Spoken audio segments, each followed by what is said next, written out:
चलिए ठीक है, देखते हैं। पंच परमेष्ठी। परमेष्ठी किसे कहते हैं? परमेष्ठी की डेफिनेशन से स्टार्ट करेंगे। ठीक है ना। परमेष्ठी किसे कहते हैं? जो परम पद में स्थित हो। जो परम मतलब बेस्ट। जो परम पद में स्थित हो, जो परम अर्थात सबसे ज्यादा, इष्ट अर्थात प्यारा हो। परम मतलब सबसे ज्यादा, मतलब एक इंग्लिश में या हिंदी में हम तीन डिग्रीज की बात करते हैं। तो सुपरलेटिव डिग्री एक होती है, कंपैरेटिव डिग्री, सुपरलेटिव डिग्री। तो सुपरलेटिव मतलब जो जिससे ज्यादा कुछ हो ही नहीं सकता, उस वैसा वर्ड है परम। परम मतलब द बेस्ट या द मैक्सिमम। परम अर्थात सबसे ज्यादा। इष्ट। इष्ट मतलब क्या? प्यारा। तो सबसे ज्यादा प्यारा हो या सबसे ज्यादा पसंद हो। इष्ट का मतलब होता है जो चीज पसंद हो, जिसके प्रति राग हो। है ना, ये जो सबसे ज्यादा प्राप्त करने योग्य हो, तो उसको हमने कहा इष्ट। तो जो सबसे ज्यादा, जो परम पद में स्थित हो। परमेष्ठी का पहला वर्ड है परम पद में स्थित हो। और जो सबसे ज्यादा इष्ट हो, उसको परमेष्ठी कहते हैं। तो परमेष्ठी की डेफिनेशन हो गई। इसकी दो दो पोर्शंस हो गए। पहला, परम पद में स्थित है, मतलब जो बेस्ट पोजीशन में है। और दूसरा, जो इष्ट है। इष्ट है मतलब जिससे हमें सबसे ज्यादा प्यार हो, तो ये, या जो जो हम सबके लिए सबसे ज्यादा बड़ी, सबसे बड़ी प्रेरणा हो। तो ये दो डेफिनेशन के दो पोर्शंस हो गए। अब हम आगे बढ़ते हैं। को परमेष्ठी के नाम जानते हैं। परमेष्ठी होते कितने हैं? तो परमेष्ठी होते हैं पांच। परमेष्ठी होते हैं पांच। और इस स्लाइड में आपके सामने पांचों परमेष्ठी के नाम यहाँ पे सामने दिख रहे हैं। कौन कौन है? अरहंत, सिद्ध, आचार्य, उपाध्याय और साधु। अरहंत को हमने पहले भी जब णमोकार मंत्र पढ़ा था तब देखा था कि अरहंत कहो या अरिहंत कहो। है ना। दोनों ही पर्यायवाची शब्द हैं, तो अरिहंत अरहंत में से कुछ भी एक लिख सकते हैं। ऐसे ही सिद्ध। सिद्ध को क्या कहा था? सिद्ध को कहा था अशरीरी। है ना। और जब हम छेठाला का भी बीच में डिस्कशन हुआ था मंदिर जी में, तो उस समय भी हमने डिस्कस किया था कि परमात्मा दो प्रकार के होते हैं। परमात्मा कितने प्रकार के होते हैं? दो प्रकार के होते हैं। एक सकल परमात्मा, एक निकल परमात्मा। तो सकल मतलब क्या? सकल मतलब शरीर सहित, निकल मतलब शरीर रहित। तो पहले जो पहले पंच परमेष्ठी, अरहंत परमेष्ठी दिख रहे हैं, वो कैसे परमात्मा है? शरीर सहित वाले परमात्मा है। शरीर है, अभी अरहंत भगवान का शरीर है, अपन मंदिर में उनको बिठाते हैं, उनकी फिजिकल देह है, फिजिकल बॉडी है ना, इसलिए हम उनको मंदिर में स्थापित कर पाते हैं। दूसरे सिद्ध परमात्मा कैसे हैं? अशरीरी है, या उनको दूसरा शब्द क्या यूज किया? निकल परमात्मा है। निकल मतलब शरीर, जिसका शरीर से रहित हो गए हो, तो वो हो गए सिद्ध भगवान। ऐसे दो परमात्माओं के बाद अंतरात्मा। छठारा की लैंग्वेज में कहा, तीन प्रकार की अंतरात्मा होती है। तीन प्रकार की अंतरात्मा में पहली कैटेगरी अंतरात्मा मतलब जो जो जीव अपनी आत्मा को जानते हैं, उनको कहा अंतरात्मा। और जो जीव अपनी आत्मा को जानकर भगवान बन गए हैं, उनको कहा परमात्मा। और जो जीव अभी तक अपनी आत्मा को जान भी नहीं पाए हैं, उनको कहा बहिरात्मा। तो जीवों की तीन कैटेगरी हो गई। ये डिस्कशन मैं इसलिए कर रहा हूं क्योंकि कुछ लोगों ने, अभी हम लोगों ने डिस्कस किया था मंदिर जी में, छठाला की क्लासेस में, तीसरे अध्याय के बेसिस पे हमने डिस्कस किया था जीव तीन प्रकार के होते हैं। बहिरात्मा, अंतरात्मा और परमात्मा। तो बहिरात्मा जीव मतलब जो जीव, हम जैसे जो लोग हैं, जिनने अभी तक आत्मा को जाना ही नहीं आज तक, वो हो गए बहिरात्मा, बाहर ही बाहर घूम रहे हैं, बहिरात्मा। अंतरात्मा जो बाहर से हटके अपने अंदर डूब गए हैं, जिनने अपने अंदर का आस्वादन, आत्मा के सुख का वेदन कर लिया है, जिन्होंने जिन्हें ये समझ में आ गया है कि मैं आत्मा ही हूँ, शरीर नहीं हूं, तो उनको कहा अंतरात्मा। और जो अपनी आत्मा को समझ के और उसमें पूरी इस तरीके से जम गए हैं, इस तरीके से रम गए हैं कि बाहर निकलने का काम ही खत्म हो गया हमेशा के लिए, वो हो गए परमात्मा। जिनने अपनी हाईएस्ट स्टेट ऑफ एग्जिस्टेंस प्राप्त कर ली हो, वो परमात्मा। तो उसमें क्लासिफिकेशन आता है। परमात्मा जो है, परमात्मा दो टाइप के हुए, सकल और निकल, मतलब अरिहंत और सिद्ध। अंतरात्मा तीन टाइप के होते हैं। अंतरात्मा में क्लासिफिकेशन क्या है? सबसे पहला पहला सबसे बढ़िया अंतरात्मा कौन है? मुनि महाराज, जो जिनको कहा, मतलब उत्तम मध्यम जघन त्रिविध के अंतर आत्म ज्ञानी। तो अंतरात्मा ज्ञानी, अंतरात्मा कहो ज्ञानी कहो, बात एक ही है। तो तीन प्रकार के ज्ञानी अंतरात्मा होते हैं। कैसे? उत्तम, मध्यम और जघन्य। उत्तम मतलब जो बेस्ट तरीके के अंतरात्मा है, मतलब जिनका एब्जॉर्प्शन का टाइम, जिनको अपने अंदर आत्मा के वेदन का समय सबसे ज्यादा हो, वो हो गए उत्तम अंतरात्मा। उससे नीचे जो घर पे रहते हैं लेकिन आत्मा का बहुत वेदन करते हैं, कपड़े अभी तक पूरे छोड़े नहीं, ऐसे कौन होते हैं? ऐलक छुल्लक महाराज, आरिका माता। तो आरिका हो गई, ऐलक छुल्लक महाराज जी हो गए। वो क्या हुए? वो कपड़े पहने हुए हैं या प्रतिमाधारी हो गए, 11 प्रतिमाओं को जिनने धारण किया है, ऐसे जो श्रावक हो गए, व्रती श्रावक जिनको कहते हैं, जिनने व्रत लिए हुए हैं, वो हो गए मध्यम अंतरात्मा। और जो सब उसके भी नीचे, जिनने सिर्फ अभी अभी अपनी आत्मा को पहचाना है लेकिन अभी तक कोई व्रत भी नहीं लिए हैं, वो जघन्य अंतरात्मा। तो पंच परमेष्ठी का जब हम स्वरूप पढ़ रहे हैं, तो इसमें परमात्मा तो सारे पूज्य हैं, परमेष्ठी हैं, और अंतरात्माओं में से केवल एक अंतरात्मा मतलब उत्तम अंतरात्मा को ही पूज्य माना। उत्तम अंतरात्मा कौन है? सारे के सारे मुनि महाराज, सारे, हम जिनको सिंपल भाषा में कहें, एक वर्ड में कहें, सारे साधु पूज्य हैं। सारे साधु उत्तम अंतरात्मा है। अब साधुओं में भी सारे साधु, वैसे तो पदवी से देखा जाए तो साधु का गुणस्थान एक ही है। साधु कहो, उपाध्याय कहो, या आचार्य कहो। आचार्य, उपाध्याय, साधु हैं सारे सामान्य तौर पर साधु ही। फॉर एग्जाम्पल, एक क्लास में जब हमने शायद नमोकार मंत्र भी पढ़ा था, तो मैंने ये बताया था कि फॉर एग्जाम्पल जब हम देखते हैं सारे सारे क्लास के बच्चे हैं, वो सारे बच्चे एक ही जैसे हैं, बट उसमें से आपने किसी को एक पर्टिकुलर रिस्पॉन्सिबिलिटी दे दी, तो उसको हमने कहा, उसको मॉनिटर बना दिया, उसको मतलब मॉनिटर बना दिया, या क्लास का क्लास लीडर बना दिया, तो क्या उसको उसको एक एक्स्ट्रा रिस्पॉन्सिबिलिटी दे दी, लेकिन वो है तो अभी भी एक स्टूडेंट ही क्लास का। इसी तरीके से आचार्य और उपाध्याय सिर्फ पद हैं। पद का मतलब ये है एक्स्ट्रा रिस्पॉन्सिबिलिटीज हैं, बेसिकली वो कौन है? वो हैं तो साधु ही। तो इस प्रकार से पंच परमेष्ठी पाठ में हमने दो परमात्माओं को और दो अंतरात्माओं में से उत्तम अंतर, तीन प्रकार की अंतरात्मा बताई मैंने, जघन्य, मध्यम और उत्तम। तो जघन्य और मध्यम तो शरीर कपड़े और सहित वाले हैं, उनको छोड़ के सिर्फ उत्तम अंतरात्मा, जो कि निर्ग्रंथ है, जो कि दिगंबर है ना, जो निर्ग्रंथ दिगंबर मुनि है, उस वेश के धारी है, वो ही हमने पंच परमेष्ठियों में हम उनको नमस्कार करते हैं। चलिए आगे देखते हैं। नेक्स्ट, ये पांचों ही वीतरागी, और अब पांचों के स्वरूप के बारे में, ये स्लाइड्स थोड़ी स्लो है आज लोडिंग में, 1 मिनट में लोड हो रही है।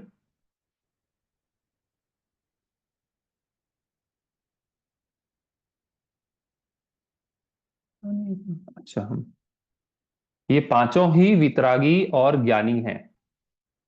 पांच परमेष्ठी कौन कौन से? अरिहंत, सिद्ध, आचार्य, उपाध्याय और साधु। ये जो पांच परमेष्ठी हैं, ये सारे के सारे परमेष्ठी ही वीतरागी हैं और ज्ञानी हैं। वीतरागी का मतलब क्या हुआ? वीतरागी का मतलब है जिनका राग द्वेष चला गया है। और ज्ञानी का मतलब क्या हुआ है? जिन्होंने अपनी आत्मा को जान लिया है। ज्ञानी की डेफिनेशन क्या है? जैन धर्म यहां से ज्ञानी की डेफिनेशन भी निकाल के बता रहा है कि आत्मज्ञान ही ज्ञान है, शेष सभी अज्ञान। क्या है जैन धर्म की परिभाषा? आत्मा का ज्ञान ही ज्ञान है, शेष सभी अज्ञान। अगर हमने दुनिया की सारी किताबें पढ़ रखी हैं, हम आईएएस आईपीएस भी बन गए पढ़ पढ़ के, तो भी हम अज्ञानी हैं। नोबेल प्राइज भी मिल गया तो भी हम अज्ञानी हैं। कब तक अज्ञानी बने रहेंगे? जब तक हमने एक चीज जो दुनिया में पढ़ने लायक है या समझने लायक है, वो है अपनी आत्मा, उस वो जाना तो हम ज्ञानी हैं, वो नहीं जाना तो कुछ भी करते रहो, वो सब अज्ञानी है। तो ये पांचों परमेष्ठी कैसे हैं? ये सारे के सारे ज्ञानी हैं, मतलब इनने क्या किया है? अपने आत्मा को जाना है, उसको पहचाना है, और उसमें रम जाते हैं। उसके अंदर जब जानते हैं, पहचानते हैं, तो वो क्या करते हैं? उनको समझ में आ जाता है आत्मा को जानने के बाद कि दुनिया में एक ही सहारा है, दुनिया में एक ही चीज ऐसी है जहां पे मुझे सुख मिल सकता है, वो है मेरी खुद की आत्मा। बस वो उसमें फिर रमण करने की, उसके अंदर ही इन्वॉल्व होने की, मेडिटेटिव स्टेट में ध्यान लगा के अपने अंदर जाने की कोशिश करते हैं, अपने अंदर ही बैठे रहते हैं। बाहर क्या हो रहा है उससे कोई मतलब नहीं। ऐसा हमारा पांचों परमेष्ठियों का स्वरूप है। और क्या होता है? ज्ञानी होने से एक और फायदा होता है। ज्ञान तो है, देखो, आत्मा में, आत्मा खुद में, आत्मा ज्ञान से ही बना हुआ है, तो आत्मा में ज्ञान आ गया, अपने बारे में ज्ञान आ गया कि मैं कौन हूं। और उस ज्ञान से एक और चीज प्रकट हुई, उसका नाम है वीतरागता। वीतरागता मतलब क्या? जब हम अपने आप को नहीं जानते हैं, जब हम अपने आप को, जीव अपने आप को नहीं जानता है, तो हम क्या करते हैं, पर द्रव्यों को अपना मानते हैं, दूसरी चीजें, शरीर मेरा है या ये मेरा है, घर वगैरह सब मेरे हैं, और उनको अपना मानने के कारण हम उनमें राग करते हैं या द्वेष करते हैं। कोई चीज अच्छी लगती है, कोई चीज बुरी लगती है। लेकिन क्योंकि हमारे पंच परमेष्ठियों को इस बात का ज्ञान हो गया है कि केवल मैं, ये जीव ही मैं हूं, बाकी सब कुछ मेरा नहीं है, इसलिए उनका राग और द्वेष भी उन सब चीजों के प्रति समाप्त हो गया है। तो एक तो देखो, नीचे सेकंड लाइन में क्या लिखा हुआ है, अरहंत सिद्ध पूर्ण वीतरागी और ज्ञानी है, आचार्य उपाध्याय साधु एक देश वीतरागी और ज्ञानी हैं, वीतराग मार्ग पर चलने वाले हैं। तो अब देखो कंप्लीशन की बात है तो देखो ज्ञान की बात कहें तो अरिहंत और सिद्ध परमात्मा कैसे हैं, केवल ज्ञानी है। केवल ज्ञानी का मतलब क्या है, उन्हें आत्मा का ज्ञान तो है ही, इसके अलावा लोकालोक के समस्त पदार्थों का, सारे द्रव्यों का, सबका ज्ञान युगपत एक बार में हो रहा है। तो ऐसे हैं हमारे सिद्ध और अरिहंत परमात्मा, इसलिए हमने उनको क्या कहा, सर्वज्ञ, सबको जानने वाले, या सबसे बड़े ज्ञानी, या पूर्ण ज्ञानी। तो अरहंत और सिद्ध तो हमारे परमात्मा है, भगवान है, वो तो पूर्ण ज्ञानी हो गए।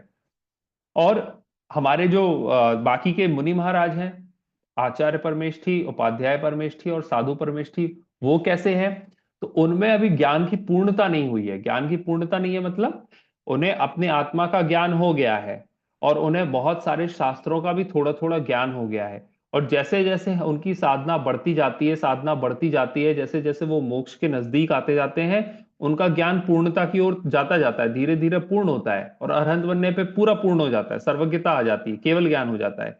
पर अभी वर्तमान स्थिति में जब वो छठवें सातवें गुण स्थान में है, जब वो मुनि है, तो ज्ञान पूर्ण नहीं है, ज्ञान अपूर्ण है, अभी अधूरा है। इसलिए यहाँ पे कहा हुआ है कि आचार्य उपाध्याय साधु एक देश, एक देश मतलब क्या, एक देश मतलब अधूरा, एक देश मतलब जो पूरा नहीं हुआ है, एक देश वितरागी और ज्ञानी है। तो एक देश ज्ञानी है का मतलब और क्या हो सकता है, कि थोड़े तो ज्ञानी है, थोड़े अज्ञानी है। अभी अज्ञान पूरा, हम तो पूरे अज्ञानी है, कंप्लीट अज्ञानी है अभी हम, है ना, क्योंकि हमें अभी आत्मा का ही ज्ञान नहीं हुआ तो हम टोटल अज्ञानी हो गए। जैसे आत्मा का ज्ञान हुआ तो हमें थोड़ा सा ज्ञान आ गया, तो हम कहेंगे हम एक देश ज्ञानी हो गए। उसके बाद हमने श्रावक के व्रत लिए तो और ज्ञान बढ़ा, उसके बाद हम मुनि बन गए तो और ज्ञान बढ़ा, और मुनि बन के साधना करी और अरहंत बन गए तो ज्ञान पूरा हो गया, पूर्ण ज्ञान हो गया, सर्वज्ञ हो गए। तो आपको समझ में आया स्थिति कैसे है, कि जब अज्ञान से धीरे धीरे धीरे धीरे करके साधना करके हम ज्ञान की तरफ जाते हैं।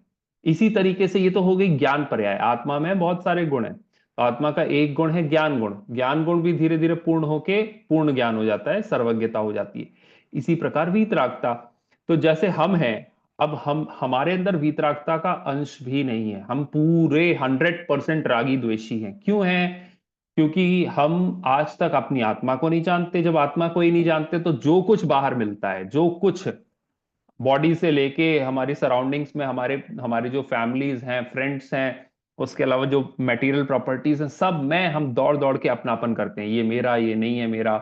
इस तरीके से हमने कभी भी अपने आप को हमने कभी भी जब जाने ही नहीं कि मैं कौन हूं, तो बाहर के सारी चीजों में या तो पॉजिटिव फीलिंग आएगी या नेगेटिव फीलिंग आएगी। पॉजिटिव फीलिंग आएगी तो राग करेंगे, नेगेटिव फीलिंग आएगी तो द्वेष करेंगे। तो राग द्वेष यही 100% ऑफ द टाइम, 24 घंटे हम केवल राग करते हैं या द्वेष करते हैं। अब जिसने अपनी आत्मा का वेदन कर लिया है, जो अंतरात्मा बन गया है, उसको आत्मा का अनुभूति, जितनी आत्मा की अनुभूति हुई, जितनी दृढ़ता हुई, फॉर एग्जाम्पल 24 घंटे में से अगर उसको 5 मिनट के लिए, समझ लीजिए एग्जाम्पल है, 24 घंटे में से 5 मिनट उसको अपनी आत्मा का ध्यान होता है, 5 मिनट के लिए वो ध्यान कर पाता है, तो इसका मतलब ये है कि 24 घंटे में से 5 मिनट तक वो बाकी के बाहर के पदार्थों का, सारी चीजों में अपने राग का और द्वेष का परिहार कर देता है। ही गिव्स अप ऑल राग एंड द्वेष for those 5 minutes. That means that amount of वीतरागता has come in to him, कि 5 मिनट बराबर की वीतरागता उसके अंदर आ गई है ना। बाकी के टाइम पे राग द्वेष करता है, लेकिन और दूसरी बात है, जब वो बाहर आता है तब भी उस इंटेंसिटी से, जिस इंटेंसिटी से हम राग द्वेष करते हैं, उसका उतनी इंटेंसिटी नहीं रह जाती है। फॉर एग्जाम्पल, जिसने दुनिया देख ली हो, जिसको पता हो यूरोप कितना सुंदर है, जिसको पता है यूएस और दूसरी कंट्रीज कितनी सुंदर है, वो इंडिया में कहीं पे भी घूमने जाएगा, उसको वो मजा नहीं आएगा जितना उसको यूरोप या वहां पे किसी भी बाहर की किसी कंट्री में आया हो। तो ये एक एग्जाम्पल से क्या बताना चाह रहा हूं मैं, जो एक बार अपने अंदर, जैसे यूरोप घूम के आने वाले को इंडिया में कोई भी चीज उतनी सुंदर नहीं लगती, इसी प्रकार से जो एक बार आत्मा में घुस जाता है, आत्मा का एक बार टच कर लेता है, एक बार वेदन कर लेता है, उसको बाहर की चीजें कभी भी उतनी अच्छी या उतनी बुरी नहीं लगती। तो उसका जो राग या द्वेष की पहले इंटेंसिटी इतनी हाई जा रही थी, राग हुआ तो इतनी हाई इंटेंसिटी, द्वेष हुआ तो इतनी हाई इंटेंसिटी, तो वो हाई इंटेंसिटी कम होने के बाद धीरे से छोटा सा राग, छोटा सा द्वेष, छोटा सा राग, इस तरीके से उसकी लिमिट हो जाती है, बंध जाता है उसका राग द्वेष। तो इस तरीके से राग द्वेष कम हुआ, इसका मतलब क्या बढ़ा? राग द्वेष कम हुआ तो वीतरागता बढ़ गई। तो जो हमारे अरहंत भगवान हैं, उनके तो राग द्वेष कंप्लीटली चले गए हैं, क्योंकि उनका ज्ञान पूर्ण हो गया। तो 24 घंटे, 24 आवर्स वो अपनी आत्मा में ही रहते हैं, उनको कहीं कुछ देखना ही नहीं है बाहर। तो उनका तो राग द्वेष होने का काम कंप्लीटली खत्म, राग द्वेष खत्म। जो अंतरात्मा हमारे आचार्य उपाध्याय और साधु, उत्तम अंतरात्मा है, हमारे लिए पूज्य है। वो हमारे लिए पूज्य क्यों है? क्योंकि वो, उनको ज्ञान भी हो गया है काफी बढ़ के, और उनको वीतरागता, जो यहां से शुरुआत करी थी जीरो से, पूरा राग और द्वेष चल रहा था उनका हर समय पे, अब वो राग द्वेष धीरे धीरे धीरे धीरे कम हुआ, और मुनि महाराज बनने के कारण, आत्मा में लीन होने के कारण राग द्वेष कम हो रहा है, राग द्वेष कम हो रहा है, तो वीतरागता बढ़ती जा रही है। पहले वो 5 मिनट के लिए बैठ पा रहे थे, अब 1 घंटे के लिए बैठ पा रहे हैं, 2 घंटे के लिए बैठ पा रहे हैं। तो जितना जितना टाइम वो अपनी आत्मा में रमण करेंगे, जितने जितने टाइम तक वो बाहर की चीजों से दूर रहेंगे, उतना उतना उनके अंदर की वीतरागता बढ़ती जाएगी। और वीतरागता ही सुख है। जैनिज्म का कॉन्सेप्ट, वीतराग, राग द्वेष ही दुख है, वीतरागता ही सुख है। तो जो जैसे जैसे वीतरागता बढ़ती जाएगी, उनके अंदर का आत्मा का सुख उन्हें बाहर मिलता जाएगा। तो इसी तरीके से अगर मतलब इसी चीज को एक्सटेंड किया जाए, इस स्लाइड में दो क्वालिटीज लिखी हैं, ज्ञान और वीतरागता। तो ज्ञान भी बढ़ता है, वीतरागता भी बढ़ती है, और ज्ञान और वीतरागता बढ़ी तो क्या बढ़ गया? सुख बढ़ गया। तो देखा जाए तो हम बोलते हैं हमारे जो अरहंत परमात्मा है, वो अरहंत परमात्मा कैसे अनंत सुखी है। उनका सुख का कोई पारावार नहीं है, कोई लिमिट नहीं है। वो ऐसा समुद्र है, जैसे समुद्र में जाते हैं तो समुद्र की उपमा कैसे दी गई? अंतहीन। जहां आप बीच समुद्र में पड़े हो तो आपको कहीं दूर दूर तक पानी ही पानी, पानी ही पानी दिखाई देता है। इस तरीके से अगर हम अरहंत परमात्मा या सिद्ध परमात्मा का सुख का मेजरमेंट करने जाएंगे, तो उनका सुख समुद्र की तरह अंतहीन है। जहां देखोगे सुख ही सुख, सुख ही सुख, उसका कहीं अंत है भी कि नहीं ये समझ में ही नहीं आता। ऐसा उनको सुख प्रकट होता है। वो सुख क्यों प्रकट होता है? बेसिकली अगर हम तीन क्वालिटीज हमने डिस्कस करी, ज्ञान हो गया, सेकंड क्वालिटी क्या डिस्कस करी? वीतरागता हो गई, और थर्ड क्वालिटी सुख। वीतरागता और सुख अलग अलग नहीं है, ज्ञान वीतरागता सुख एक ही है। कहने का मतलब यह है कि अगर आपने अपनी आत्मा को पीछे, जैसे मान लीजिए एक स्लिट है, एक आपने एक कार्डबोर्ड बनाया, कार्डबोर्ड में 3 छेद कर दिया और उनके पीछे एक मोमबत्ती जला दी, तो कार्डबोर्ड से निकलने वाली लाइट जो होगी, 3 छेदों से निकलने वाली लाइट जो होंगी, वो अलग अलग दिख रही होंगी, लेकिन वो लाइट क्या है? वो लाइट एक ही है। कहां से आ रही है? उसके पीछे रखी हुई कैंडल से। तो इसी प्रकार से ये जो गुण हैं, ज्ञान गुण हो गया, सुख गुण हो गया, या चारित्र गुण जिसकी वितरागता पर्याय है, ये अलग अलग गुण नहीं है। मतलब ये गुण अलग अलग हो सकते हैं, छेद अलग अलग हो सकते हैं, पर इनके बाहर से निकलने वाला प्रकाश क्या है? एक प्रकाश है। तो जैसे मोमबत्ती का प्रकाश इन तीनों छेदों में से निकल रहा है, इसी प्रकार जो जीव अपनी आत्मा में डूब जाता है, आत्मा में से ही ज्ञान निकलता है, आत्मा में से ही वितरागता निकलती है, और जब ज्ञान वितरागता निकलती है तो आत्मा में से ही सुख प्रकट होता है। अलग अलग से कुछ भी करने की जरूरत नहीं है। इसलिए वो जो एक कहावत है ना, दोहा, एक है साध है सब सध है, सब साध है सब जाए। इसलिए जैन दर्शन कहता है बस एक को साधो, अपनी आत्मा को साध लो, अपने आप को पहचान लो, बस सारे तुम्हारी टेंशन, सारी तुम्हारी परेशानियां, सारी जो तुम्हारी अपूर्णताएं हैं, सारा जो तुम्हारा दुख है, परेशानी है, सारी एक ही चीज से चली जाएगी, एक बार में चली जाएगी। धीरे धीरे धीरे धीरे जितना जितना तुम आत्मा को, पहले आत्मा को समझो, फिर आत्मा में विश्वास करो, और जो आत्मा को समझ के उस पर विश्वास हुआ है, उसको धीरे धीरे ध्यान से बढ़ाओ। जब आत्मा में ध्यान से डूबने लग जाओगे, जितना जितना डूबोगे, उतने उतने तुम्हारे सारे के सारे गुण प्रकट होने लग जाएंगे। तो ये मैंने थोड़ा सा डिटेल में, ये चीजें जो हम पहले चैप्टर में नहीं बता सकते थे, वो अभी आज कोशिश कर रहे हैं पढ़ने की, कि हमारे अरहंत भगवान क्या हैं एक्चुअली, उनकी महिमा आनी चाहिए, कि उनके पास ऐसा क्या है जो हम हर बार उनके पास जाते हैं। उनके पास ऐसा क्या है कि हम भक्तांबर में उनकी पूजा करते हैं। तो भक्तांबर जब हम पढ़ते हैं, तो भक्तांबर में जो टोटल फोकस होता है वो उनके बाहर के गुणों पे होता है, कि तब भगवान के आठ जो अष्ट प्रातिहार्य हैं, छत्र ऐसा दिखता है, भामंडल ऐसा दिखता है, भगवान भगवान के पास सारे सारे गुण हैं, भगवान सारे दुश्मनों को हरा देते हैं, भगवान के नाम याद करने से सारी रोग बाधाएं, सर्प का काटना और सारी चीजें, सारी तकलीफें दूर हो जाती हैं। ये हम उनके बाहर के एंगल से, मतलब दुनिया के एंगल से भगवान की जब स्तुति करते हैं तो वो वैसे कर सकते हैं। पर अगर हम समझना चाहेंगे कि भगवान महान क्यों हैं, या हमारे मुनि महाराज, हमारे साधु आचार्य उपाध्याय परमिष्ठी महान क्यों हैं, तो हम केवल बाहर से नहीं देख सकते। हम केवल ये नहीं बोल सकते क्योंकि कि हमारे साधु क्योंकि नग्न रहते हैं, गर्मी में गर्मी सहन करते हैं, ठंड में ठंड सहन करते हैं, खाना एक बार खाते हैं, खड़े होके खाते हैं, केश लुंच करते हैं, रात्रि में बोलते नहीं हैं, है ना, गद्दे पे सोते नहीं हैं, नंगे पांव चलते हैं, पैदल चलते हैं, इन सारे कारणों को देख के आपने देखा कहां से, बाहर से देखा, और बाहर से देख के उनकी पूज्यता स्थापित हुई, तो अभी अधूरी है, अभी अधूरी है। अभी उनको आपने समझा नहीं, अभी आधा समझा है, उनको बाहर से समझा है। अब उनको अंदर से समझने की कोशिश करो कि हमारे महाराज जी इतने महान क्यों हैं, उनके अंदर क्या चीज है। अंदर की चीज यहाँ पे दिखा रहे हैं कि अंदर उनके क्या क्या भरा हुआ है। ज्ञान है उनके अंदर, अंदर वीतरागता है और अंदर सुख है। ये उनके अंदर की महिमा आएगी तो बाहर की महिमा, पूरी अंदर और बाहर की महिमा बोल के हमें पूरा समझ में आएगा। फॉर एग्जाम्पल, एक केला है या एक कोई भी पका हुआ फल है, उसका छिलका, आप मार्केट में गए, छिलका बहुत अच्छा लग रहा है, दो बातें हो सकती हैं। छिलका बाहर से अच्छा है, इसका मतलब प्रोबेबिलिटी बहुत हाई है कि अंदर भी वो अच्छा निकलेगा, पर ऐसा जरूरी नहीं है। इसका मतलब ये है कि ऐसा भी हो सकता है कि बाहर से देखने में फल बहुत सुंदर हो लेकिन अंदर अंदर खराब हो गया हो।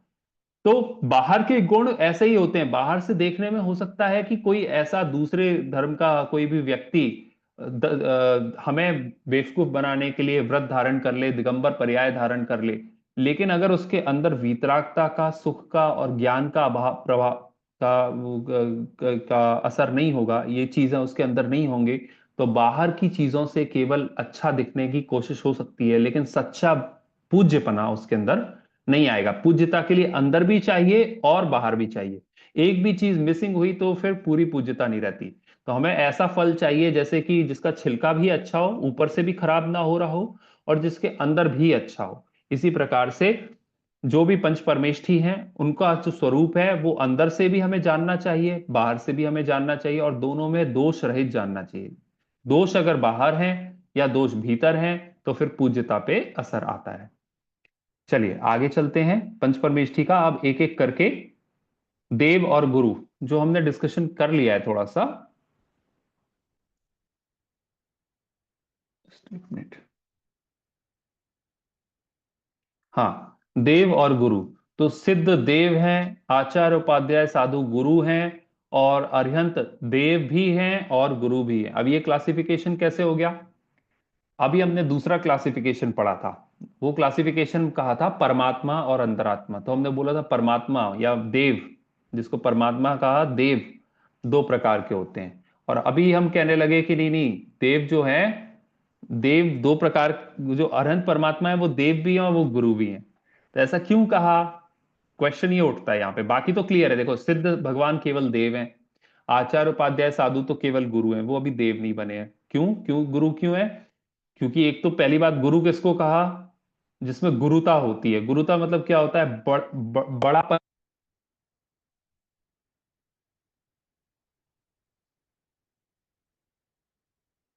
हाँ, तो गुरु किसको कहा? गुरु उसको कहा जिसमें गुरुता होती है। गुरुता मतलब, गुरु मतलब होता है बड़ा, जिसमें बड़प्पन होता है, जिसमें बड़प्पन हुआ उसको गुरु कहा। तो बड़प्पन किस चीज से आता है?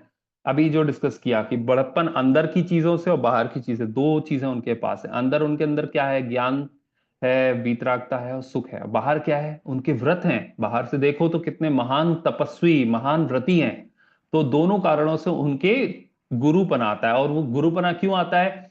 क्योंकि जो चीजें उनके अंदर और बाहर उनके पास हैं, वो अपनी क्या कहना चाहिए, वो अपनी सिंपैथी के कारण, एम्पैथी के कारण, अपने अंदर, उनके अंदर दया भावना, करुणा की भावना के कारण हम सबको बांटते हैं। संसार के जितने दुखी जीव होते हैं उनको प्रवचन देते हैं, उनको बताते हैं कि भैया तुम कहाँ फंसे हुए हो, तुम तो दुखी, दुख के ही मार्ग में जा रहे हो, तुम्हें सुखी होना है तो तुम हमारी बात सुनो। आत्मा के अंदर आओ, ये व्रत शील तप संयम ये सारे ग्रहण करो। ऐसा नहीं कि कुछ भी खा रहे हो कुछ भी पी रहे हो, अपनी आत्मा का ख्याल करो, अपने धर्म का ख्याल करो, है ना, कोई भी अन्याय अनीति अभक्ष्य इन सब चीजों का पूरा परित्याग करो। ये सारे जो वचन हैं, ये वचन कौन बताता है? गुरु बताते हैं, गुरु हमें शिक्षा देते हैं, इसलिए उनको गुरु कहा गया। तो देव क्या करते हैं? देव पहले गुरु ही थे, लेकिन धीरे धीरे पूरे पूर्णता होने के कारण अब वो देव बन गए, परफेक्ट हो गए। तो अरहंत क्या है? अरहंत देव भी हैं और गुरु भी हैं। गुरु क्यों है? क्योंकि अरहंत परमात्मा ही तो ज्ञान की शुरुआत करते हैं। अरहंत परमात्मा ही दिव्य ध्वनि में जो जिनवाणी जो पूरी आती है वो क्या है? दिव्य ध्वनि में जो भगवान के मुंह से निकली हुई वाणी है वही जिनवाणी है। इसलिए उसको जिन वाणी कहा। जिन किसको कहा? अरहंत परमात्मा को कहा। तो अरहंत परमात्मा की ही वाणी निकलती है और उसी से सारे बाकी के जीव ज्ञान ग्रहण करते हैं। इस नए से या इस लॉजिक से उनको कहा वो गुरु हैं। और क्योंकि वो सारे दोषों से परिपूर्ण दूर हो गए हैं, पूर्ण वितरागता पूर्ण ज्ञान हो गया है, इसलिए वो देव भी हैं। तो यहाँ पे ये लॉजिक आया कि अरहंत देव भी हैं और गुरु भी हैं। अब चलते हैं अरहंत की डेफिनेशन पे। अब एक एक परमेष्ठी की डिटेल डेफिनेशन हम यहाँ पे स्टार्ट कर रहे हैं। तो अरहंत परमात्मा किसको कहा? अरहंत, अब डेफिनेशन देखिए, इसकी बहुत अच्छी डेफिनेशन है, ये मोक्ष मार्ग प्रकाशक ग्रंथ से ली हुई है। इसमें हम अंदर जब डेप्थ में जाएंगे तो समझेंगे कि भैया अरहंत किस किस भगवान को अरहंत कहा। इसमें जो अंदर के उनके गुण हैं और जो बाहर के गुण हैं, जो मैंने बताया ना, एक छिलका है और एक अंदर का माल है, वो दोनों चीजें इस इनकी डेफिनेशन में आएंगी। तो पहली पहली डेफिनेशन का फर्स्ट पार्ट, जो गृहस्थ पना त्याग कर। सेकंड, मुनि धर्म अंगीकार कर। थर्ड, निज स्वभाव साधन द्वारा। फोर्थ, चार घाती कर्म का क्षय कर। फिफ्थ, अनंत चतुष्टय रूप विराजमान हुए हैं, वे अरिहंत हैं। अरिहंत की पूरी डेफिनेशन क्या है? जो गृहस्थपना त्याग कर, मुनि धर्म अंगीकार कर, निज स्वभाव साधन द्वारा चार घाती कर्म का क्षय कर, अनंत चतुष्टय रूप विराजमान हुए हैं, वे अरिहंत हैं। पूरी प्रोसेस आ गई कि हम अभी, पहले हम जैसे आदमी क्या हैं? गृहस्थी में फंसे हुए, हम गृहस्थ है ना। तो ये बता रहे हैं इस डेफिनेशन में कि अरहंत भगवान जो बने हैं ना, वो अरहंत नहीं थे हमेशा से। कभी वो भी गृहस्थ थे हमारी तरह, वो भी अज्ञानी थे हमारी तरह। और वो पूरा प्रोसेस यहाँ पे 5 लाइनों में बता दी। सबसे पहला प्रोसेस स्टार्ट कहाँ से हुई? फर्स्ट स्टेप क्या है? जो गृहस्थ पना त्याग कर। गृहस्थ पना त्याग कर मतलब क्या? गृहस्थ मतलब होता है, गृहस्थ दो दो चीजों में, गृहस्थी और गृहस्थपना। और इसका मतलब ये है कि हम, ये तो हो सकता है कि हम यहाँ से हम अभी घर में रहते हैं, हमने शादी कर ली, हम गृहस्थ हैं। और गृहस्थ अभी इसके बाद हमारा मान लो भूकंप आ जाए, और भूकंप आ जाए या हमारी वाइफ कोई भी हमारे जो सगे संबंधी हैं उनसे हमारा रिश्ता नाता टूट जाए, हम अकेले पड़ जाएं, तो क्या हम हमारा गृहस्थ पने का त्याग हो गया? क्वेश्चन है ये। क्या अगर हमारा घर, जहाँ पे हमारा घर है, हम अपने घर से दूर रहने लग जाएं, हम कहीं पे जाके किसी धर्मशाला में एक कमरा लेके वहां पे रहने लग जाएं, हम घर छोड़ दें, हम अपनी वाइफ, हम अपने हस्बैंड से दूर रह के, अब बच्चों से दूर रह के अपनी साधना के लिए चले जाएं, तो क्या गृहस्थ पने का त्याग हो गया? क्या हमारी गृहस्थी छूट गई? अब हम ये नहीं कह सकते कि हम गृहस्थ हैं। नहीं, गलत बात है। अभी ये गृहस्थपने का त्याग नहीं हुआ।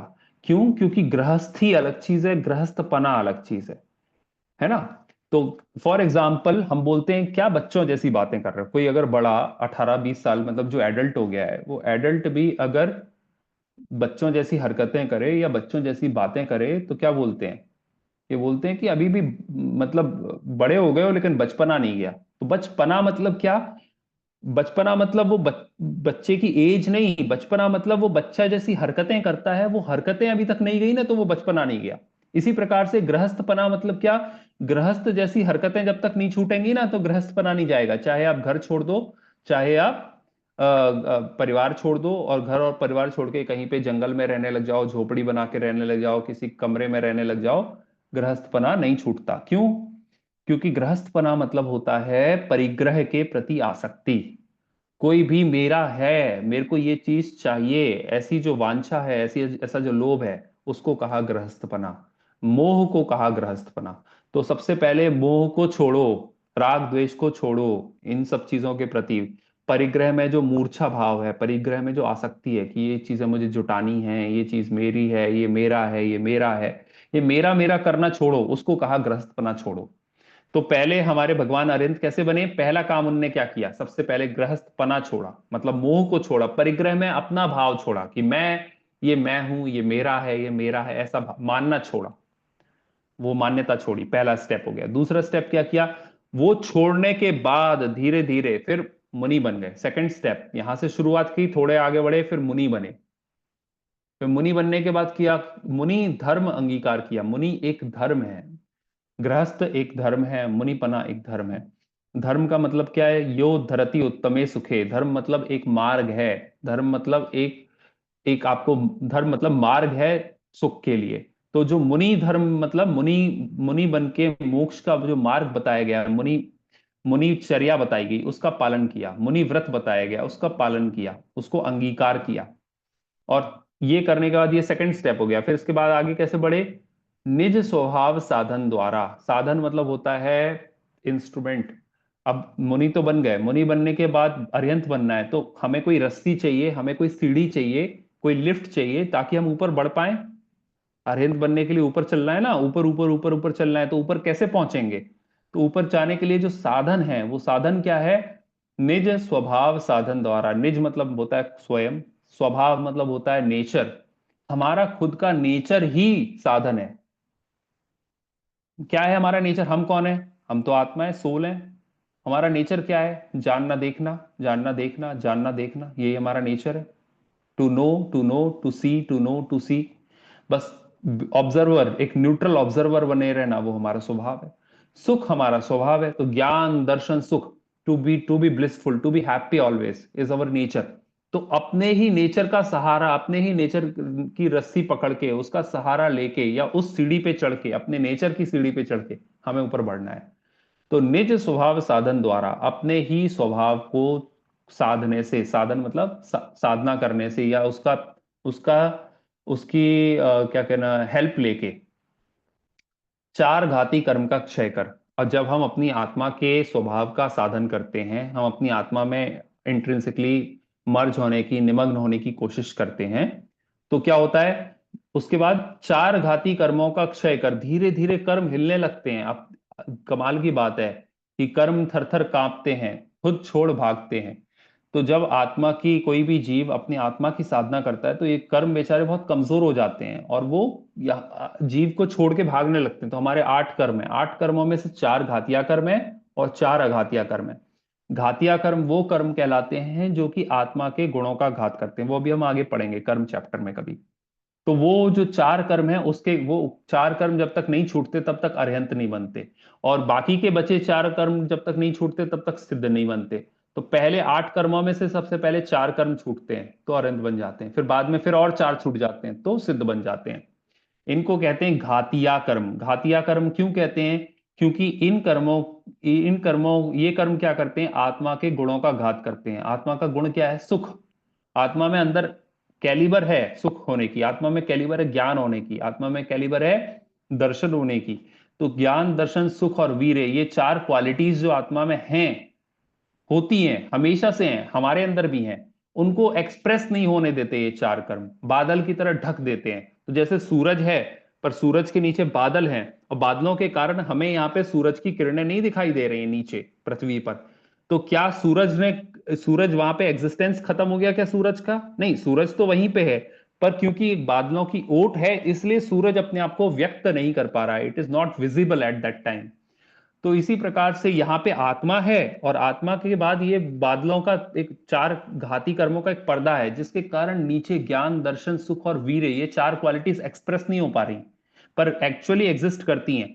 तो क्या, जब ये हम आत्मा निज स्वभाव का साधन लेते हैं, अपनी आत्मा में एनग्रॉस होते हैं, तो क्या होता है? ये बादल बादल जो है ना, ढक रहे हैं, 4 कर्मों के बादल जो ढके हुए हैं अपनी आत्मा के गुणों को, ये बादलों का ढकना दूर हो जाता है, बादल हट जाते हैं। और बादल हट जाते हैं तो क्या होता है? आत्मा की जो ये इंट्रिंसिक 4 क्वालिटीज बताई, ज्ञान दर्शन सुख और वीर्य, ये चारों की चारों क्वालिटीज एक्सप्रेस हो जाती हैं। तो हमें दिखने लगता है कि हमारी आत्मा ज्ञानी है, देखो ज्ञान पूर्ण हो गया, सर्वज्ञ हो गए। हमारी आत्मा सुख है, तो वो लास्ट लाइन कि चार घाती कर्मों का क्षय कर, चार घाती कर्म चले जाते हैं, घाती कर्मों के बादल छट जाते हैं। कैसे छटते हैं? निज स्वभाव साधन द्वारा, अपनी आत्मा के को को साधने से, अपनी आत्मा में इंडल्ज होने से, एनग्रॉस होने से। और वो एनग्रॉस कब हो पाते हैं? जब मुनि धर्म अंगीकार करते हैं। और मुनि धर्म अंगीकार कब कौन कर सकता है? जिसने एक्चुअली गृहस्थ पना त्यागा है, गृहस्थ की जो बुद्धि होती है ना, उस बुद्धि का त्याग किया है। केवल गृहस्थी का त्याग नहीं किया, केवल कपड़े नहीं उतारे हैं, कपड़े उतारने के साथ इन कपड़ों में जो राग था उस राग को भी छोड़ दिया। मेरे को कपड़े पहनने की जरूरत ही नहीं, मैं तो निर्ग्रंथ हूं, ऐसी जिसके अंदर भावना आ गई है, वो उसने गृहस्थपना छोड़ा, मुनिधर्म अंगीकार कर लिया। उसके बाद उसने खुद के स्वरूप की साधना करी। साधना करके जो चार बादल, चार चार प्रकार के बादल थे कर्मों के, चार घाती कर्मों के, उन सारे बादलों को हटा दिया। और क्या प्रकट हुआ बादलों के हटने से? अनंत चतुष्टय रूप विराजमान हुए हैं। अनंत चतुष्टय, चतुष्टय मतलब चार, चतुष्टय मतलब, चतुष्ट मतलब होता है चार। अनंत चतुष्टय किसको कहा? चार अनंत प्रकट हो जाते हैं आत्मा में। एक्चुअली सन तो ऑल पावरफुल था ही, उसमें तो हर चीज अनंत थी ही, अनंत ऊर्जा है, वो अनंत किरणें हैं। वो अनंत किरणें इन बादलों के कारण नहीं आ पा रही थी, बादल हटे तो वो अनंत किरणें यहाँ पे प्रकट हो गई। तो हम बोलेंगे आहा देखो अनंत किरणें, अनंत प्रकाश सूर्य का प्रकट हो गया। इसी प्रकार से आत्मा का क्या प्रकट हो गया? अनंत चतुष्टय। अनंत चतुष्टय में क्या चार चीजें होती हैं? अनंत ज्ञान, ज्ञान कैसा हो जाता है? अनंत प्रकट हो गया, सर्वज्ञ हो गए, केवल ज्ञानी हो गए, अनंत ज्ञान। दूसरा अनंत दर्शन। दर्शन और ज्ञान में क्या डिफरेंस है वो एक बार पहले भी हमने डिस्कस किया था, आगे भी कभी अगर डिस्कस करने का मौका मिलेगा तो करेंगे। तो ज्ञान और दर्शन सिमिलर चीजें हैं, तो अनंत दर्शन और अनंत ज्ञान, तो केवल ज्ञान केवल दर्शन उन्हें प्रकट हो गया। अनंत सुख। अनंत सुख कैसे प्रकट हुआ? क्योंकि अनंत वीतरागता प्रकट हो गई, राग का अंश भी नहीं रहा, राग का एक लेश भी, एक दाना भी नहीं रहा अंदर आत्मा के। सारा राग खत्म कर दिया, सारा द्वेष खत्म कर दिया। तो जब सारा राग और सारा द्वेष चला गया तो क्या हो गया? वीतरागता, पूर्ण वीतरागता प्रकट हो गई। और वो वीतरागता क्या है? सुख स्वरूप है। कोई टेंशन ही नहीं, कोई एंग्जाइटी ही नहीं। राग और द्वेष ही सारी टेंशन और एंग्जाइटी है, तो कंप्लीट एंग्जाइटी टेंशन दूर हो गए। केवल ब्लिस ही ब्लिस, ब्लिस ही ब्लिस, टोटल हैप्पीनेस। तो अनंत सुख। और चौथा अनंत वीर्य। वीर्य मतलब पोटेंसी, कैलिबर, अनंत पोटेंसी उस उनके अंदर आ गई है। पोटेंसी मतलब क्या? कैलिबर, ऐसा कैलिबर कि वो संसार की सारी चीजों को एक साथ देख पा रहे हैं, संसार की सारी चीजों को जान पा रहे हैं, और फिर भी उनका सुख नष्ट नहीं हो रहा है। ये इतनी हाई कैलिबर, छोटी मोटी कैलिबर नहीं है, हाई कैलिबर, हाई पोटेंसी चाहिए, उसको कहते हैं अनंत वीर्य। तो ऐसे चार अनंत उनको प्रकट हो जाते हैं, जिसको कहा अनंत चतुष्टय रूप विराजमान हुए हैं, वे अरिहंत हैं। डेफिनेशन थोड़ी सी टफ थी, थोड़ी सी कंसेप्चुअल है, इसलिए मैंने बहुत टाइम लेके इन पांचों स्टेप्स को समझाया है कि ये पूरी प्रोसेस है अरिहंत बनने की। एक अज्ञानी जीव जो आज हमारी कंडीशन में है, जिसको धर्म के बारे में ज्यादा नहीं पता, वो भी आज नहीं तो कल, एक भव, दो भव, 10 भव बाद अरिहंत भगवान बन सकता है। यही जैन दर्शन का वो सबसे बड़ा सिद्धांत जैन दर्शन का ये है कि हर जीव खुद स्वयं भगवान है, वो अपने आप को भगवान देखे तो भगवान बन सकता है। भगवान महावीर की जो शिक्षाएं मेरे को एक बार डिस्कस करने का मन था, उसमें ये शिक्षा आएगी। क्या है? हर एक जीव के अंदर भगवान है, वो स्वयं भगवान है, बट अभी भगवान वैसे फॉर्म में नहीं है, एक्सप्रेस्ड नहीं है, अंदर पोटेंशियल है भगवान बनने की। जैसे एक बीज है, एक छोटे से बीज में पूरा वृक्ष बनने की पोटेंशियल होती है, उसके अंदर एनर्जी है ना। उसी बीज को बोओगे, अच्छा अच्छा एनवायरनमेंट दोगे, पानी दोगे, धूप मिलेगी, तो वो धीरे धीरे पल्लवित होगा, फिर बड़ा पेड़ बन जाएगा किसी दिन। तो उसमें टाइम लगेगा, ऐसा नहीं कि आज बीज है तो आज ही मुझे उसमें से फल चाहिए।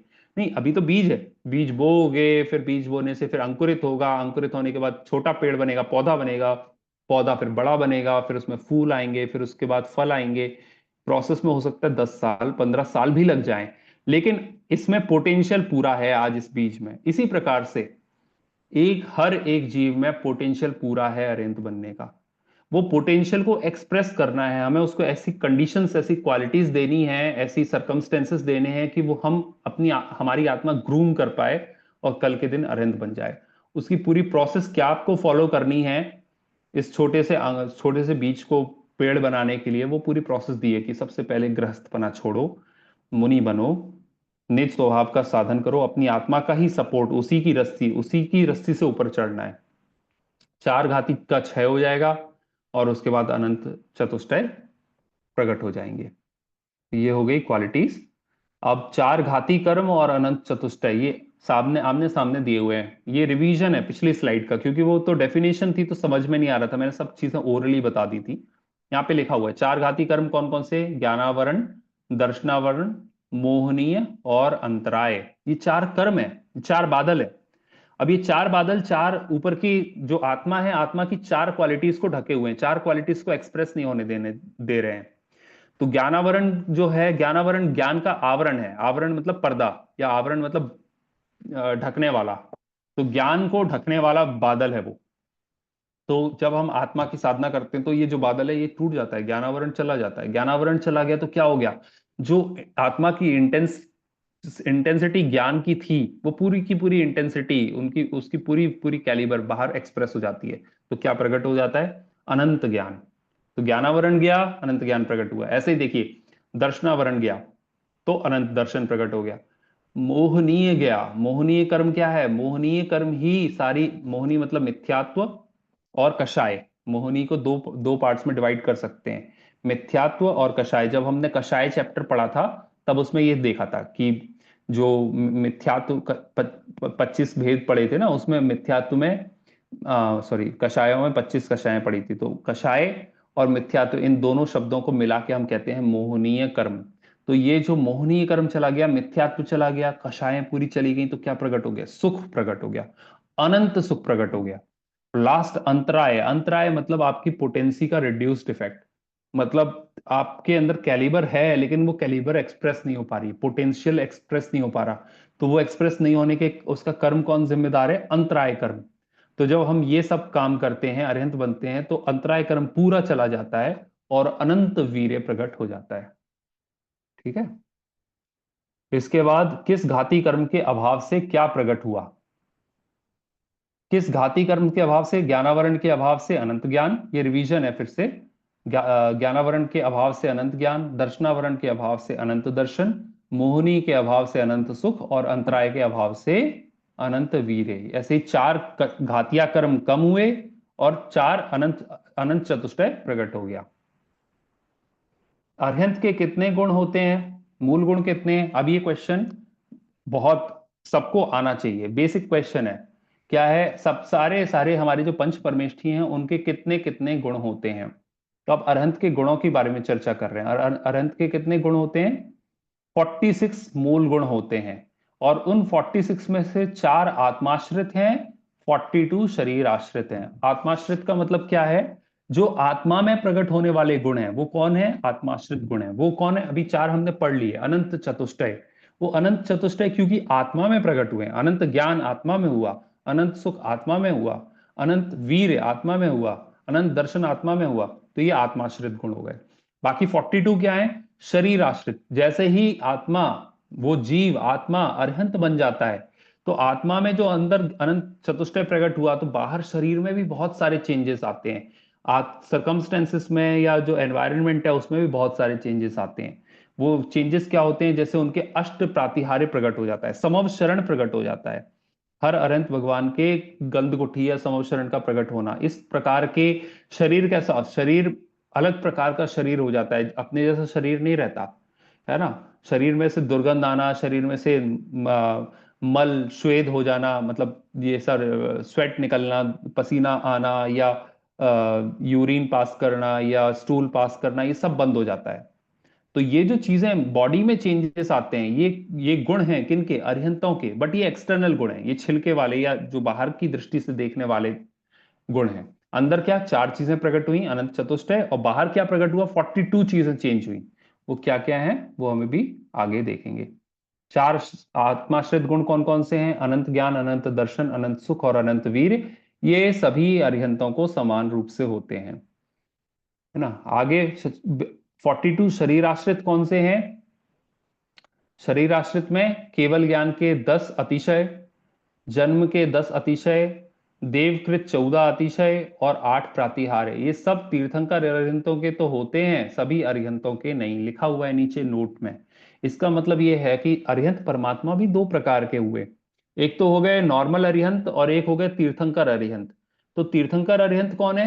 जिन्होंने पहले से अपने तीर्थंकर कर्म प्रकृति का बंद कर रखा था, जिनका पहले से प्री डेस्टिन था, बचपन से जब पैदा हुए थे गर्भ में आने के टाइम से ही उनका फिक्स था, इसलिए वो गर्भ के टाइम से ही रत्न वृष्टि वगैरह होने लगती है। फिर जन्म के टाइम पे इंद्र आता है, वो फिर उनका अभिषेक करने के लिए मेरू पर्वत पर लेके जाता है, ऐरावत हाथी पे बैठ के। ये सारे जन्म के बहुत सारे अतिशय होते हैं। तो जो इस स्लाइड में आपको दिख रहे हैं 42 शरीर आश्रित अतिशय, वो सारे अरिहंतों के नहीं होते हैं, केवल तीर्थंकर अरिहंतों के ये 42 पूरे होते हैं। उनमें से जन्म के 10 अतिशय, जैसे हमने बोला मेरू पे नवन होता है, अरे पुष्प वृष्टि होती है, रत्न वृष्टि होती है, सुभिक्ष फैल जाता है, कोई आपस में लड़ता नहीं है, वहां पे रोग वगैरह दूर हो जाते हैं, सुगंधित पवन हो जाती है। ऐसे जो 10 क्वालिटीज जन्म के टाइम पे तीर्थंकर भगवानों की होती है, वो यहाँ पे आई हुई है। केवल ज्ञान होने पर क्या होता है? समवशरण बन जाता है और दिव्य ध्वनि करने लगती है। और ऊपर जो उनका चलना होता है भगवान का, वो भी जमीन से पर चलना बंद हो जाता है। और क्या हो जाता है? शरीर से मल वगैरह निकलना, सब चीजें, सारी चीजें, वो सारी चीजें, सब कुछ, खाना खाना बंद हो जाता है, कवलाहार जिसको कहते हैं, भगवान बनने पे खाना खाना बंद हो जाता है। ये सारी चीजें केवल ज्ञान के 10 अतिशय। देवकृत 14 अतिशय, देव बहुत सारे पुष्प वृष्टि कर रहे हैं, कुछ कुछ करते हैं, वो सारे देवकृत अतिशय हो गए। और 8 प्रातिहार्य जो हम इसमें भी पढ़ते हैं, जो भक्तांबर स्तोत्र में, छत्र, चमर, भामंडल और दुंदुभि, है ना, और ये सारी चीजें जो हो गई, वो 8 चीजें हैं जो टोटल, सिंहासन हो गया, है ना, भामंडल हो गया। तो ये सारी चीजें, 8 चीजें, 8 प्रातिहार्य प्रकट हो जाते हैं। अब हम नेक्स्ट, ये सिद्धों का इतना डिस्कशन हमने किया, सिद्ध परमेष्ठी अब अरहंत परमेष्ठी के बाद हम आते हैं सिद्ध परमेष्ठियों में।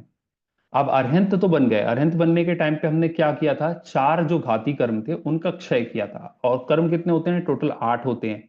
तो 8 कर्मों में से 4 चले गए, बचे कौन से 4? 4 अघाती कर्म बचे। अघाती का मतलब होता है जो आत्मा की क्वालिटीज का डिस्ट्रक्शन नहीं करते, बट बॉडी वगैरह से रिलेटेड होते हैं। तो जो बॉडी से रिलेटेड हैं, उनको कहा हमने अघाती कर्म। तो अभी अरहंत भगवान के शरीर है ना, तो शरीर क्यों है? क्योंकि अभी आघाती कर्म बैठे हुए हैं, नाम, गोत्र, वेदनीय और आयु। आयु, नाम, गोत्र, वेदनीय 4 कर्म बैठे हुए हैं। जब तक ये बैठे रहेंगे, अरहंत भगवान का शरीर रहेगा। तो जब अरहंत भगवान की आयु पूर्ण होने वाली हुई, आयु मान लो, आयु पूर्ण होने के कुछ टाइम रह गया है, वो कुछ टाइम पहले क्या होगा? ये 4 कर्म खत्म होंगे, और जैसे ही ये चारों कर्म खत्म हुए एक एक करके, और अरहंत भगवान का शरीर छूटा, और अरहंत भगवान सिद्ध बन गए। तो सिर्फ आत्मा अरहंत, वो शरीर में से निकल के वो आत्मा सिद्धालय में जाके विराजमान हो जाती है। और वो आत्मा ही सिद्ध भगवान है, अलग से कोई सिद्ध भगवान नहीं है। वो आत्मा ही सिद्ध भगवान कहलाती है। ठीक है। अब आघाती कर्मों के नाश होने पर, आघाती कर्मों के नाश, आघाती कर्म कौन से हैं? वेदनीय, आयु, नाम और गोत्र पूर्ण मुक्त हो गए हैं। डेफिनेशन पढ़ रहे हैं हम, किन की पढ़ रहे हैं डेफिनेशन? हम डेफिनेशन पढ़ रहे हैं सिद्ध भगवानों की। सिद्ध किसे कहते हैं? सिद्ध उनको कहते हैं जो अरहंत बनने के, यहां से डेफिनेशन, अरहंत होने के कुछ काल बाद, पहली क्वालिटी, अरहंत कौन सिद्ध बन सकता है? जो अरहंत हो चुका हो। तो अरहंत होने के कुछ काल बाद, फर्स्ट कंडीशन। सेकंड, अघाती कर्मों का नाश होने पर, अघाती कर्मों का नाश होने पर, अघाती कर्म कौन कौन से हैं? वेदनी, आयु, नाम, गोत्र। थर्ड क्वालिटी, पूर्ण मुक्त हो गए हैं। पूर्ण मुक्त, सॉरी, पूर्ण मुक्त हो गए हैं। और और कैसे हो गए हैं? पूर्ण मुक्त होने के बाद क्या? लोक के अग्रभाग में, फोर्थ चीज, फोर्थ पॉइंट क्या है? लोक के अग्रभाग में अंतिम शरीर से कुछ कम पुरुषाकार विराजमान हो गए। फिफ्थ पॉइंट क्या है? अंतिम शरीर से कुछ कम पुरुषाकार विराजमान हो गए। सिक्स्थ पॉइंट, जिनके द्रव्य कर्म, भाव कर्म, नो कर्म का अभाव होने से, अब फिर वो द्रव्य कर्म, भाव कर्म और नो कर्म की डेफिनेशन यहां पे दी हुई है। फिर सेवंथ पॉइंट, समस्त आत्मिक गुण प्रकट हो गए। वो आत्मिक गुण यहां पे दिए हुए हैं। ये पूरी डेफिनेशन एक बार में यहाँ पे दी हुई है। पहले ये डेफिनेशन पढ़ लेते हैं, इसके बाद एक एक पॉइंट को हम वापस जाके स्लाइड्स में डिस्कस करेंगे। वो शायद हमें नेक्स्ट क्लास में करना पड़ेगा। अभी हमारे पास 5-7 मिनट हैं इस क्लास के लिए, तो उसमें कोशिश करते हैं सिद्ध की डेफिनेशन आज कंप्लीट कर लें। तो सिद्ध कौन है? जो अरहंत बनने के कुछ समय बाद समस्त अन्य द्रव्य का संबंध छूट जाने पर, समस्त अन्य द्रव्यों में किसको किसको लिया? शरीर को लिया। शरीर हो गया, समवशरण हो गया, और बाकी जो जो चीजें अरिहंत परमात्मा के पास थीं, छत्र चमर वगैरह प्रातिहार्य थे, वो सारी चीजें क्या थी? अन्य द्रव्य थी। अन्य द्रव्य क्यों कहा? क्योंकि द्रव्य छह होते हैं। उस द्रव्य में जीव द्रव्य हमारा आत्मा, और उसके अलावा बाकी सब कुछ क्या है? पुद्गल, धर्म, अधर्म, आकाश काल, सारा पुद्गल पुद्गल द्रव्य जो दिखता है, वो सारा पुद्गल द्रव्य यहीं पे छोड़ देने से, समस्त अन्य द्रव्य का संबंध यहीं पे छोड़ देने से पूर्ण मुक्त हो गए हैं। क्यों? क्योंकि अभी ये बाकी का द्रव्य आत्मा में मिला हुआ था, एक दोनों के बीच में ऐसी बॉन्डिंग थी, छूट नहीं पा रहे थे। वो छूटने से अब क्या हो गया? आत्मा टोटली सेपरेट हो गया और पुद्गल सेपरेट हो गया, पूर्ण मुक्त हो गए। इसलिए वो मुक्त हो गए, चले गए। क्यों? क्योंकि अभी पुद्गल उसको उनको बांध के रखा था, ये शरीर उनको बांध के रखा हुआ था। अब शरीर छूट गया, शरीर छूट गया तो आत्मा मुक्त हो गई। लोक के अग्रभाग में, अग्रभाग मतलब होता है टॉप मोस्ट प्लेस में। तो ये लोक जो है, लोक में, लोक अभी हम देखेंगे, मैप भी दिया हुआ है, 3 लेवल्स हैं, अधोलोक, मध्यलोक और ऊर्ध्वलोक। तो आत्मा का ऐसा सहज स्वभाव होता है कि जब आत्मा शरीर को छोड़ देता है तो वो ऊपर की तरफ मूव करता है। उसमें ना शरीर है ना कर्म है, सारे कर्म भी छूट गए। तो कर्म और शरीर को छोड़ने से आत्मा बहुत हल्का होने के कारण ऊपर की तरफ जाता है। तो जो जो लेवल है, जो लोकाग्र जिसको कहते हैं, लोक का अग्रभाग है, उसमें जाके वहां पे टकरा के वहीं पे आत्मा स्थित हो जाता है। तो सिद्धालय इसलिए ऊपर बनाया गया है कि सारे जो भगवान मुक्त होते हैं, अरिहंत मुक्त होते हैं, उनकी आत्माएं क्योंकि सारी चीजों को छोड़ देती हैं, जैसे एक हीलियम से भरा हुआ बैलून ऊपर की तरफ मूव करता है ना, क्योंकि वो लाइट वेटेड होता है, इसी प्रकार से आत्मा बहुत लाइट वेटेड है, उसमें कोई भी नीचे नीचे खींचने के लिए कर्मों की जरूरत होती है, नीचे खींचने के लिए शरीर की जरूरत होती है। तो शरीर छूट गया, कर्म छूट गए, अब नीचे खींचने वाला कोई बचा नहीं। तो आत्मा सहज स्वभाव से ऊपर की तरफ मूव करती है, और जो लोक का अग्र भाग है, ऊर्ध्वलोक में, उसमें जाके वहां तक, वहां पे चिपक जाती है। वहां चिपक जाना तो गलत शब्द है, बट वहां पे जाके स्थित हो जाती है। ठीक है। और कैसी होती है? शेप क्या होता है? लोक के अग्रभाग में हो जाती है, किंचित न्यून पुरुषाकार विराजमान हो गए। किंचित न्यून का मतलब ये है कि जो हमारा जो ये स्ट्रक्चर है, बॉडी है, उस बॉडी के जो टोटल डायमेंशंस हैं, उस डायमेंशन से थोड़ा सा 1-2 इंच कम, मतलब ऑलमोस्ट बॉडी का जो शेप होता है, जो लास्ट बॉडी है, जो अरहंत के टाइम पे जो उनके डायमेंशंस थे बॉडी के, वो डायमेंशंस से थोड़ा सा कम, केवल किंचित न्यून कहा गया है, थोड़ा सा कम, वही शेप रहता है और वैसे ऊपर जाके विराजमान हो जाते हैं। क्या क्या कम होगा? जैसे मान लीजिए नाखून वगैरह हैं, तो नाखून वगैरह का जो डायमेंशन, वहां आत्मा के प्रदेश नहीं होते। बालों में आत्मा के प्रदेश नहीं होते, तो आत्मा के प्रदेश में जो काउंट होता है वो यहाँ से सर से लेके पैर तक का होता है। तो थोड़ा बॉडी का जो नॉर्मल लेंथ है या नॉर्मल हाइट है, उससे थोड़ी सी कम जो होती है, वो सिद्ध भगवान की डायमेंशंस होंगी। जिनके द्रव्य कर्म, भाव कर्म, नो कर्म का अभाव होने से, अभी हम ये देखेंगे द्रव्य कर्म क्या है, भाव कर्म क्या है, और नो कर्म, ये सारे कर्म है। कर्म है मतलब जो नीचे खींचते हैं, जो संसार में भ्रमाते हैं, 8 कर्म। तो वो सारे कर्म का अभाव हो गया टोटली। समस्त आत्मिक गुण प्रकट हुए हैं। कर्मों का अभाव होने से आत्मा का, जो मैंने बताया ना, अरविंद भगवान के आत्मिक गुण प्रकट हो गए, अनंत चतुष्टय प्रकट हो गया। तो सिद्ध भगवान के भी वो सारे के सारे आत्मिक गुण प्रकट हो गए। क्यों? क्योंकि कर्मों का नाश हो गया है, वो सिद्ध हो गए हैं। तो ये सिद्ध की पूरी डेफिनेशन यहाँ पे एक पेज में आ गई, बट यहाँ पे पूरी की पूरी ये डेफिनेशन पहले एक एक करके यहाँ पे बताई हुई है। तो हम अब स्लाइड वाइज स्लाइड देखते हैं, स्टार्ट कर देते हैं, देखते हैं कितना कंप्लीट हो पाता है, अदरवाइज फिर उसको नेक्स्ट क्लास के लिए, कंप्लीट नेक्स्ट क्लास के लिए छोड़ते हैं। तो पहले अघाती कर्म के नाश होने पर, अघाती कर्म की डेफिनेशन दी हुई है, वेद, आयु, नाम और गोत्र, ये 4 कर्म होते हैं। थोड़ा सा बता देता हूँ, कर्म जब चैप्टर पढ़ेंगे तो हम आगे डिटेल में पढ़ेंगे। नाम क्या करता है? नाम इस शरीर को बनाता है। नाम कर्म एक तरीके से स्कल्प्टर का एग्जाम्पल दिया हुआ है कि जैसे एक मूर्तिकार मूर्ति की रचना करता है, ऐसे ही नाम कर्म इस शरीर की रचना करता है। गोत्र कर्म क्या है? उच्च या नीच गोत्र, मतलब आपका आपका सराउंडिंग्स या आपकी फैमिली किस तरीके की होगी, अच्छी फैमिली या बुरी फैमिली, अच्छी आदतें या बुरी आदतें, ये सारा डिटर्मिनेशन कौन करता है? गोत्र करता है। वेदनीय क्या करता है? वेदनीय कर्म का काम होता है अच्छे पॉजिटिव सर्कमस्टेंस देना या नेगेटिव सर्कमस्टेंस देना, गर्मी या ठंड देना, या फिर आपको बॉडी में रोग होंगे या नहीं होंगे, ये सारा का सारा साता वेदनीय और असाता वेदनीय, पॉजिटिव एंड नेगेटिव इफेक्ट्स देना, पुण्य या पाप का इफेक्ट देना वेदनीय कर्म का काम है।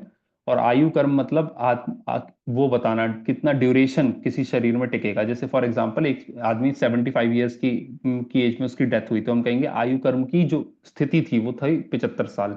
तो जब तक आयु कर्म चल रहा था तब तक जीव जिंदा था, जैसे ही आयु कर्म पूर्ण हुआ तो जीव का की मृत्यु हो गई। तो ये हो गए चार आघाती कर्मों के नाम। लोक के अग्रभाग में, अब यहां देखिए लोक लोक बनाया हुआ है, तो लोक में ये जो पोर्शन दिख रहा है आपको यहाँ पे, मेरा पॉइंटर दिख रहा होगा, ये अग्रभाग है। ये लोक 3 डायमेंशनल स्ट्रक्चर पूरा बनाया हुआ है। हम जब 2 डायमेंशनल बनाते हैं तो ये वाला केवल ये पोर्शन बनाते हैं यहाँ पे आगे जो आपको दिख रहा है। पर ये लोक केवल 2 डायमेंशनल नहीं है, 3 डायमेंशनल भी, उसमें डेप्थ भी है। और डेप्थ कहाँ पे है, ये देखिए, ये पूरी इसकी डेप्थ है। ये पीछे तक जो दिख रही है ना, ये डेप्थ है इसकी। तो ये लोक के अग्रभाग में ये जो आपको रेड कलर का जो दिख रहा है ना, ये रेड कलर का जो थोड़ा सा पोर्शन है, ये रेड कलर का जो पोर्शन है वो सिद्धशिला है। कि लोक के अग्र बिल्कुल टॉप पोर्शन में सेंटर में वो सिद्धशिला बनी हुई है। ठीक है। और सिद्धशिला में कैसे सिद्धशिला को दिखाते इस तरीके से हैं, जैसे भगवान यहाँ पे बने हुए हैं ना, ये दिखाने का तरीका है, ये सिद्धशिला में सिद्ध भगवान को दिखाने का। और अंतिम शरीर से कुछ पुरुषाकार, कुछ कम पुरुषाकार विराजमान हो गए। तो जो ये जो डायमेंशंस बॉडी की दिख रही है ना अभी इस समय पे, ये डायमेंशन जो एक्चुअल शरीर है उससे कुछ सेंटीमीटर्स कुछ मिलीमीटर्स कम मान के चलिए, वही डायमेंशंस होती हैं। तो जो हमारा आखिरी शरीर होता है, फॉर एग्जाम्पल हमारे आदिनाथ भगवान का जो शरीर था उसके डायमेंशन थी 500 मीटर। और महावीर स्वामी का जो शरीर, 500 मीटर बोल रहा हूँ, 500 धनुष। और महावीर स्वामी का जो शरीर था वो था 7 हाथ का। तो 500 धनुष की काया थी उनकी आदिनाथ भगवान की। तो जो सिद्ध परमेश थी जब वो मुक्त हुए होंगे तो वो 500 धनुष से थोड़ा सा कम, 499 पॉइंट समथिंग समथिंग धनुष के आसपास का उनका डायमेंशन होगा। और यहाँ पे 7 हाथ का महावीर भगवान का था। 7 हाथ मतलब करीबन कितना, 4.5 5 6 फीट के आसपास, या 6.5 फीट मान लीजिए।